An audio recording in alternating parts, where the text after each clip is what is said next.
Bonjour à tous, c'est l'écho en clair et aujourd'hui on va parler de la forte inflation qu'il y a dans le monde entier depuis janvier 2021 et on va expliquer quelles vont être les conséquences de cette inflation sur l'économie en 2022 et dans les prochaines années. Alors les raisons de cette forte inflation qu'il y a depuis 2021, j'en ai déjà parlé dans ma précédente vidéo, je mets le lien dans la description, donc je vais pas complètement réexpliquer pourquoi il y a de l'inflation. Mais en gros, il y a de l'inflation parce que le processus économique a repris très brutalement en 2021 et ça a créé un décalage entre l'offre et la demande. Parce que l'offre avait été mise en veille en 2020 avec les restrictions sanitaires, etc. Et la demande a repris très brutalement en 2021. Donc en fait, il y a eu ce décalage entre l'offre et la demande qui a créé des pénuries. Et ces pénuries, ça a créé de l'inflation et une augmentation des prix. Et des conséquences, il y en a deux principales. La première, c'est la perte de pouvoir d'achat pour les gens. Parce que logiquement, si les prix augmentent et que les salaires restent pareils, on pourra acheter moins de choses avec notre salaire, donc le pouvoir d'achat diminue. Et la deuxième, ça concerne les banques centrales qui vont devoir renormaliser leur politique pour faire face à cette inflation qui monte. Concernant les pertes de pouvoir d'achat, on voit déjà les premières conséquences qui arrivent.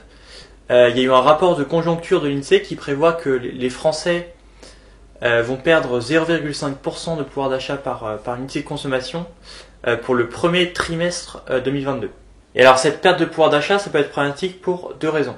La première, c'est que beaucoup d'inflation, c'est quand il y a de l'inflation dans l'économie, donc les ménages perdent du pouvoir d'achat, donc comme ce qu'on voit actuellement. Et pour garder leur pouvoir d'achat stable, les ménages vont demander une augmentation des salaires.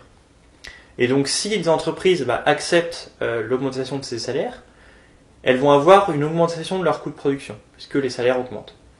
Et donc les entreprises peuvent, en répercussion de cette augmentation des coûts, augmenter leurs prix. Et puisqu'elles augmentent leurs prix, ça re-augmente l'inflation. Et l'inflation réaugmente, donc le pouvoir d'achat des ménages rediminue, et ils redemandent une augmentation des salaires. Et ça crée une boucle, en fait, d'inflation, de perte de pouvoir d'achat et d'augmentation des salaires. Et c'est cette boucle, c'est ce qu'on appelle une boucle d'inflation. Et la deuxième conséquence principale qu'il peut y avoir de l'inflation de 2021, ça va être sur les banques centrales qui vont être obligées de renormaliser leur politique monétaire. Le premier objectif d'une banque centrale, et surtout de la Banque centrale européenne, ça va être le contrôle de l'inflation, qui est l'objectif c'est entre 2 et 4% par an pour la BCE. Et actuellement, la Banque centrale européenne et plein d'autres banques centrales dans le monde soutiennent massivement l'économie. Ces soutiens, ça passe par le taux directeur qui est à 0%, et ça passe aussi par la politique du quantitative easing, c'est-à-dire qu'elle rachète massivement des titres financiers sur les marchés. Alors ces politiques de taux directeur à 0% et de quantitative easing, ça avait été mis en place en 2012-2013 pour justement faire repartir l'inflation qui était vraiment trop basse à ce moment-là. Mais maintenant, l'inflation repart, donc les banques centrales vont peut-être arrêter ces politiques. Et en fait, les banques centrales commencent déjà à changer de politique.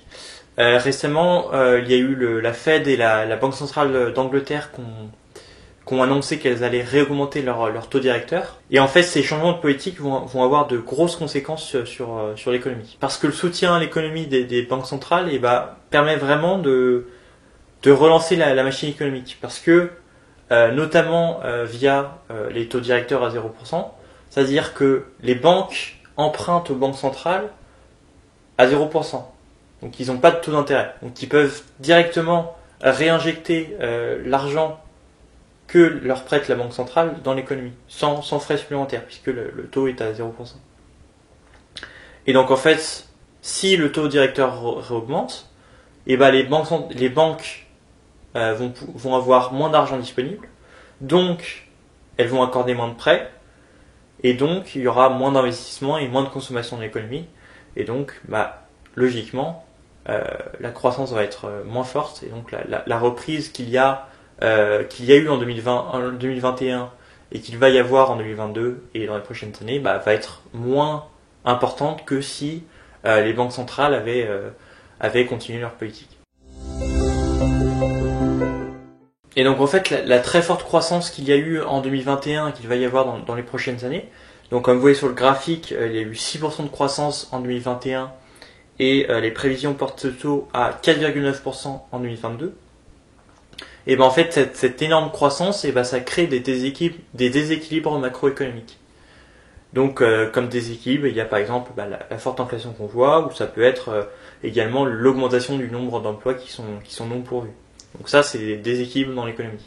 Et en fait, ces déséquilibres qui se créent viennent perturber la reprise. Et cette reprise qui est perturbée, et ben ça va permettre à la croissance de venir se stabiliser autour d'une croissance plus normale, entre guillemets.